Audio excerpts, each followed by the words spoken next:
All right, so buckle up, everyone, because today we are diving deep into the Law of One. Ooh, sounds intriguing. It is, it is. But we're not talking about like legal stuff or anything. Okay. We're actually looking at transcripts from this YouTube channel. It's called OMF Gets Cody as Me. And Interesting name. right, and it features this entity named Raw who claims to be. Wait, hold on. An entity, like... Yeah, so apparently Mhm. Raw is supposedly channeling through this YouTuber. I see. And what's this law of one all about?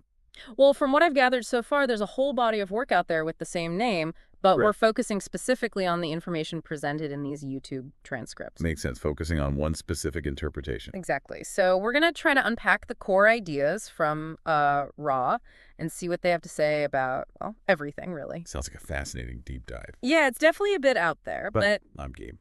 all right. So Raw claims to be a sixth density social memory complex. Okay, no, that's a mouthful. What does that even mean? Right. From what I understand, it basically means Raw is like a collective consciousness from a higher dimension. Like a hive mind, almost. Yeah, something like that. And they claim to be from Venus. That's what they say. Wild. I know, right?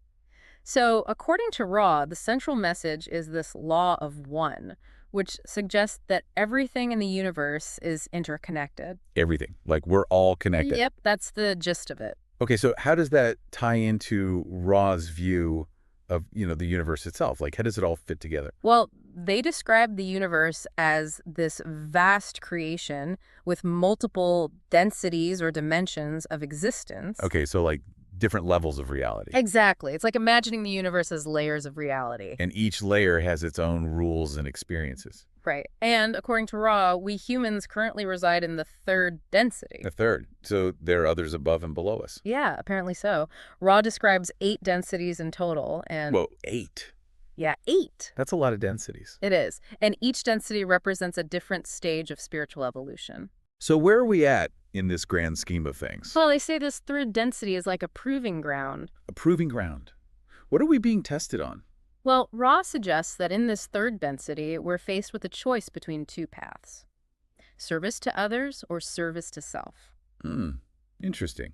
So like altruism versus selfishness. Sort of, but it's more nuanced than that. Ra says that both paths are valid expressions of the Creator. Oh, okay. So it's not about one being good and the other bad. Right. It's more about understanding how those choices shape our individual and collective evolution. Okay, this is getting really interesting. So we've got these densities, choices, and an underlying connection between everything. Exactly. What else can you tell me about Ra's take on this law of one business? What other wild ideas did they present? Well, this is where things get even wilder. Ra claims that Earth has a very unique history and purpose within this cosmic framework. Okay, I'm intrigued. What do they say about Earth? Are you ready for this? Hit me with it. They suggest that Earth is not our first rodeo, so to speak. What does that mean? Well, Ra describes a scenario where souls from a destroyed planet called Maldek were transferred to Earth, giving them a second chance. Whoa, hold on. Souls from another planet. Yeah, they say that the inhabitants of Maldek reached a high level of technological advancement, but misused their power, which led to their planet's destruction. So like a cosmic cautionary tale. Exactly, a reminder of the consequences of unchecked ambition. Wow, I did not see that coming.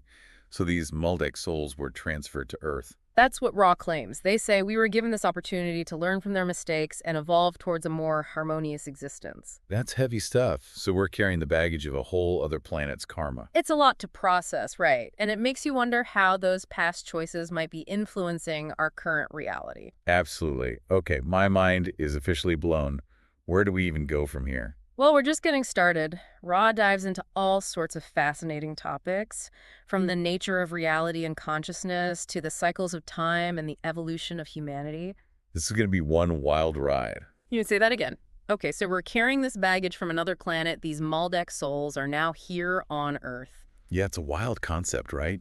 Like imagine all that history, all those choices leading up to their planet's destruction. I know. It makes you think about our own civilization and the choices we're making now. Are we on a similar path? It's definitely a question worth pondering. Are we repeating those same mistakes? Right. And how does all this tie back to this law of one, this interconnectedness? Well, Ross suggests that even though these Maldek souls made some, let's say, less than ideal choices, They were still given another chance to evolve. Like a cosmic do-over. Exactly. It kind of reinforces that idea that everything is connected, that even when things go wrong, there's still an opportunity for growth. Okay, that's actually a pretty hopeful way to look at it. So it's not like we're doomed to repeat history. Not necessarily. Ra seems to emphasize that we have the power to choose a different path, to learn from those past mistakes and create a more harmonious future. So free will plays a big role in all of this. Absolutely. Ra talks a lot about the importance of seeking what they call the heart of self. The heart of self, what's that all about? It's like, I guess you could say it's that inner compass that guides us towards our highest potential. Okay, so how do we tap into that? Well, Ra mentions practices like meditation and contemplation. It's Mhm. about, quieting the mind and really listening to that inner voice. Makes sense. But what about the world around us? Like all the chaos and stuff, how do we deal with that? Right. Well, Ra acknowledges those challenges. Mhm. They describe our current reality as a realm of duality, where we're constantly bombarded with, opposing forces. Light and darkness, good and evil, that kind of thing. Exactly. They say that through these challenges that we learn and grow. It's like what doesn't kill you makes you stronger. Yeah, something like that. Ra suggests that even the difficult experiences, the painful ones, can actually serve as catalysts for our spiritual evolution. It's about finding those lessons, right? Even in the darkest of times. Exactly. It's about shifting our perspective, recognizing that even those tough moments can have a purpose. Okay, that's a pretty profound way to look at things. So we've got this concept of duality, these challenges, but also this opportunity for growth. Yeah, and this is where things get even more mind-blowing. Ra claims that Earth has been visited by extraterrestrial beings throughout history. Wait, what? Aliens? You heard that right. Aliens. Okay, now I really need to hear more about this. What kind of aliens are we talking about? Well, Ra describes a group called the Confederation of Planets. The Confederation of Planets. Sounds official. Right. They claim it's a collective of benevolent beings from higher densities who are dedicated to helping Earth's evolution. So, like cosmic guardians. Yeah, something like that. But they're very careful not to interfere with our free will. They see themselves more as, like, advisors, offering guidance, but ultimately allowing us to make our own choices. That makes sense. It wouldn't be very helpful if they just swooped down and told us what to do. Exactly. But there's another group Ra mentions, too. They call them the Orion Group. The Orion group, are they the bad guys? Well, Ra describes them as beings who are motivated by service to self, often using manipulation and control to achieve their goal. Okay, so we've got the good guys, the Confederation, and the not-so-good guys, the Orion group. Yeah, it's like this cosmic tug-of-war playing out on a grand scale. And we're caught in the middle. In a way, yes. But Ra emphasizes that we have the power to choose which side we align with, which path we follow. So it all comes back to free will again. Exactly. It's about making conscious choices, becoming aware of those influences, and aligning ourselves with what resonates with our hearts. Okay, all of this is incredibly fascinating, but also a lot to wrap my head around. What else does Ra say about, our journey here on Earth? Like, where did we come from? How did we get here? Well, this is where Ra's teachings get really interesting. They dive into some alternative perspectives on Earth's ancient past, suggesting that many of our ancient civilizations possessed knowledge and wisdom that has been lost or forgotten over time. Oh, okay, now you've piqued my curiosity. What kind of ancient civilizations are we talking about? Like Atlantis, Lemuria? You got it. Those are the ones that Ra specifically mentions. They describe them as advanced cultures that understood and harnessed energies in ways that, would seem miraculous to us today. So they were like super advanced. Yeah, Ra claims they were able to tap into subtle energies, communicate telepathically, even manipulate matter in ways that we can barely even imagine. It's like something out of a sci-fi movie. But if they were so advanced, what happened? Why did they disappear? Well, according to Ra, both Atlantis and Lemuria ultimately misused their knowledge, their power. They succumbed to the temptations of, ego and greed. It's like a classic rise and fall story, isn't it? Yeah, it seems to be a recurring theme throughout history, right? This idea that power can corrupt, that even the most advanced civilizations can fall. It's a pretty sobering thought, especially when you consider the state of our own world. Like, are we heading down that same path? It's a question worth asking, for sure.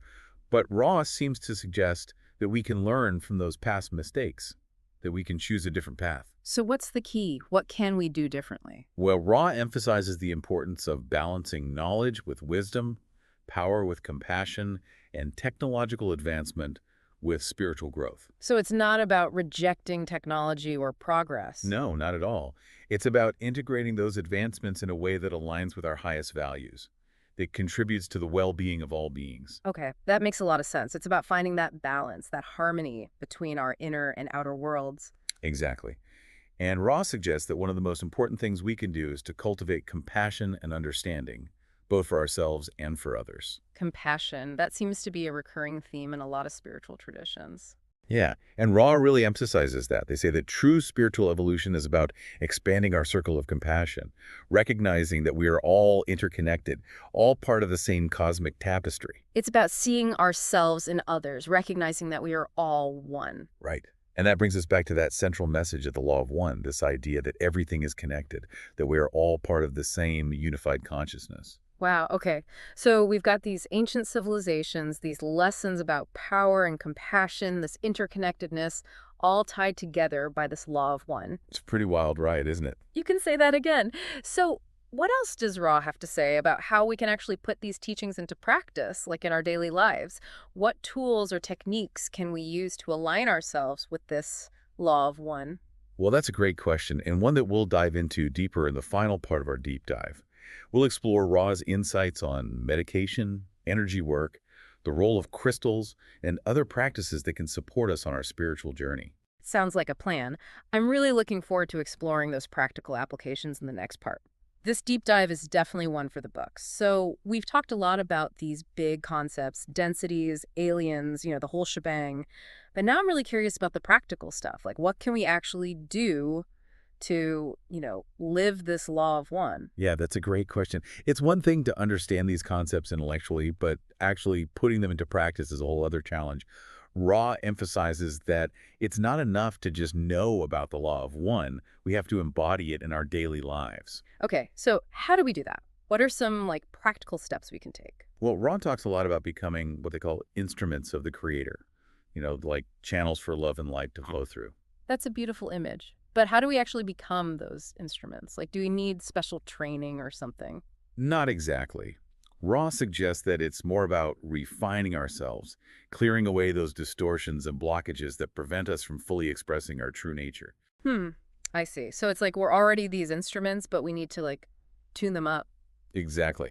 And one of the most important ways to do that is through meditation. Oh, yeah, meditation. Everyone always talks about meditation, but I've always struggled with it, quieting my mind and all that. Yeah, it can be tough, for sure. But Ra suggests that even just a few minutes a day can make a difference. Okay, so even small steps can help. Absolutely. It's about finding what works for you and making it a consistent practice. All right, so meditation is one tool. What else do we have in our toolbox? Well, Ra also talks a lot about contemplation, taking time to reflect on your experiences, examine your beliefs, really question everything. It sounds like a pretty deep dive into yourself. It is. And through that process, you might uncover some patterns, thoughts and behaviors that aren't really serving you. And then what? How do we change those patterns? Well, that's where the real work begins. It's about making conscious choices, aligning yourself with those higher principles of love and compassion. Okay, so it's about awareness and then action. Right. And Ross suggests that as you go deeper into this process of self-discovery, you'll start to connect with that heart of self we talked about earlier. Ah, that inner compass. Exactly.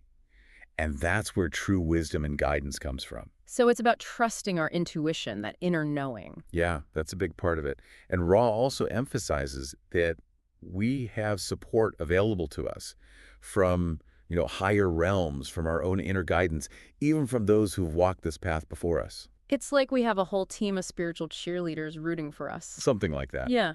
And they're just waiting for us to ask for help. So how do we connect with them?